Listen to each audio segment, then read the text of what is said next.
पिता पुत्र पवित्र आत्मा के नाम पर आमेन। आज के वचन संत लूकास का सुसमाचार अध्याय 11 पद संख्या 15 से लेकर 26 से लिए हुए हैं। और आज के वचनों में हम लोग देखते हैं कि प्रभु यीशु ने एक दुष्ट आत्मा को निकाला है, और जिस व्यक्ति से दुष्ट आत्मा निकाला था वो व्यक्ति एक गूंगा व्यक्ति था। वो बाद में बोलने लगता है। इस चमत्कार को देखने के बाद लोगों की अलग अलग प्रतिक्रिया आज के सुसमाचार में हम लोग देखते हैं। किसी ने प्रभु यीशु का विरोध किया, किसी ने उसके ऊपर संदेह दिखाया, किसी ने अविश्वास किया। ये जो प्रतिक्रिया आज के सुसमाचार में हम लोग देखते हैं, ये केवल उनके अविश्वास के कारण थी, अज्ञान के कारण थी। फिर इसमें मेरे प्यारे भाई और बहनों, आज भी हम लोग समाज में देखते हैं, आज भी हम जाइए किसी कैरिस्मेटिक सेंटर में, आज भी प्रभु यीशु के नाम पर दुष्ट आत्मा निकलती है, आज भी प्रभु यीशु के नाम पर लोगों को चंगाई मिलती है। और इसी के कारण आज भी समाज में हम देखते हैं कि किस तरह से ईसाई लोगों का विरोध किया जाता है। ये केवल उनका अविश्वास के कारण और अज्ञान के कारण। आज हमें प्रभु यीशु इन वचनों से कुछ सिखाते हैं, कुछ बताते हैं। जब लोगों ने उसे कहा कि जो वो चमत्कार किया था वो शैतान की शक्ति पर, शैतान के बल पे प्रभु यीशु ने चमत्कार किया, ऐसे लोगों का कहना था। लेकिन प्रभु यीशु ने उसे कहा, अगर एक ही राज्य दो भागों में डिवाइड हो जाते, दोनों भागों में हिस्सा हो जाता है, तो जल्दी नष्ट हो जाते हैं।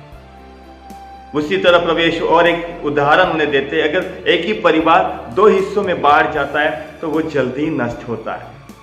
आज इन उदाहरणों से प्रभु यीशु हमें कुछ सिखाना चाहते हैं, कुछ बताना चाहते हैं। आज हम जब मार्केट में जाते, बाजार में जाते, तब हम लोग देखते, जब हम किसी फल वालों के दुकान के पास जाते, अगर उसके पास अंगूर की दुकान है, जब हम देखते कि उस अंगूर का जो एक गुच्छा होता है, जिसको ज़्यादा अंगूर लगे हुए हैं, तो उसकी कीमत हमेशा ज़्यादा होती है। और उसी गुच्छा से अगर कुछ अंगूर जो अलग होते हैं, वो भी अंगूर है, वो उसकी टेस्ट भी वैसी है, लेकिन जब वो उस गुच्छा से अलग हो जाते हैं तो उसकी कीमत कम हो जाती है। कहने का मतलब फिर इसमें मेरे प्यारे भाई और बहनों, जब हम अपने परिवार से जुड़े रहते हैं तब हमारी कीमत ज़्यादा होती है।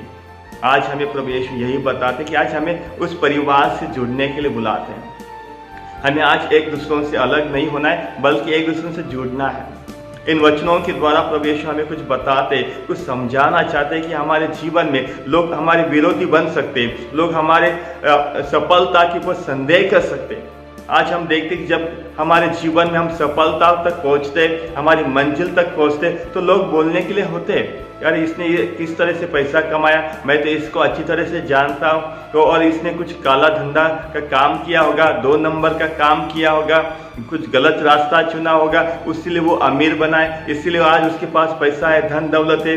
ये सब बोलने के लिए उसके पास सब ये होते हैं।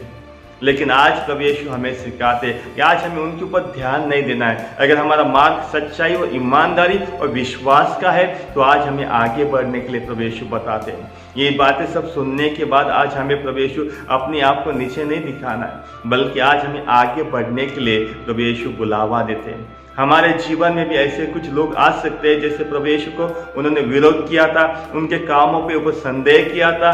हमारे जीवन में, हमारे परिवार में भी कभी कभी जब हम सही रास्ता चुनते, सफलता की ओर हम लोग जब जाते, तो लोगों की बातें हमें सुनना पड़ती है।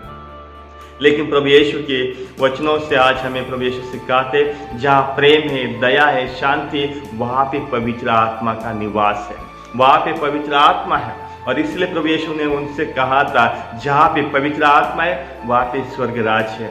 अगर आज पवित्र आत्मा के फल अगर हमारे परिवार में प्रेम है, दया है, शांति है, क्षमा है, मिलनसार है, संयम, ये जो पवित्र आत्मा के फल जो गलतियों के नाम अध्याय 5 पद संख्या 22 और 23 में हम लोग सुनते हैं, अगर वो आज हमारे परिवार में, वहाँ पे स्वर्ग राज है, वहाँ पे प्रभु यीशु का वास है। तो चलिए आज इन वचनों के द्वारा प्रभु यीशु हमें सिखाते, हमें बताते कि आज हमें अपने विश्वास में आगे बढ़ना है। जो भी प्रभु यीशु के नाम पे चमत्कार होते, जो भी प्रभु यीशु के नाम पे आज चंगाई होती है, उसमें आज विश्वास करने के लिए प्रभु यीशु बुलाते, ना कि अविश्वासी बनना है, बल्कि विश्वासी बनने के लिए प्रभु यीशु आज हम सबको बुलावा देते। तो चलिए आज के वचनों के लिए हम प्रभु यीशु को धन्यवाद देते, प्रभु यीशु की स्तुति और महिमा करते। पिता पुत्र पवित्र आत्मा की बड़ाई होवे, जैसे वो आदि में थी, अब अनंत काल तक सदा रहेगी। आमीन।